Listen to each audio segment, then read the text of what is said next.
when I first graduated from college, I turned down a couple of lucrative job offers so I could stay close to the inner city. And my parents thought that was really crazy. So one very strong place of external resistance was my parents. There's a long story in terms of how they disowned me for a while that plays into it. I'll share a quick story about when I started making more money. I had to sit my parents down and explain to them that I loved them, I cared for them. I was going to always be in the place where I would try to provide for them, and whatever that meant, But I would not be the son that would buy them a BMW or a Mercedes-Benz so they can show off to their friends and say, "Hey, look, this is a BMW my son, my successful son bought me." Even if I could, even if I financially could, and that's been an important process for me. I think place of tension. An example of place of tension for me is when before my current position, I worked at Earthlink. I worked for Earthlink for over 10 years.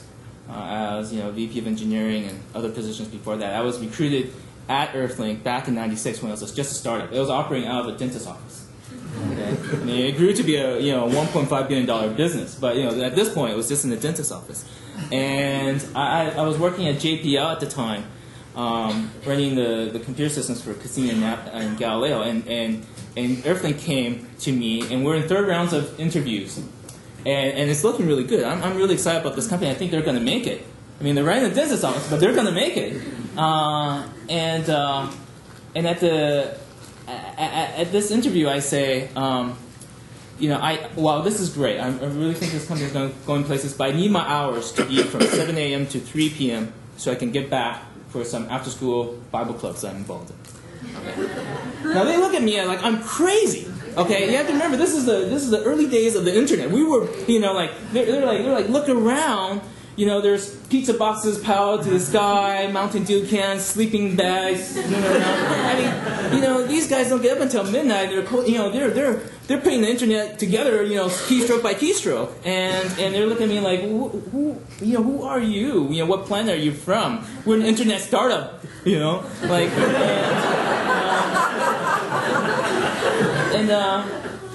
And so, I said, well, we've come this far. Let's give it a try. Let's try it out for 3 months, and judge me based on the work I do and not in the time I'm here. And miraculously, they said, okay, sure. So, a couple months later, my boss approached me and says, "Tom, I want to talk to you." Okay.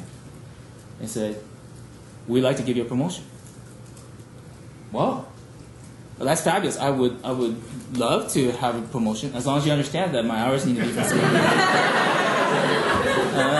That's another place of external, and that's that's been true. That's never gone away. That gets harder. That gets harder.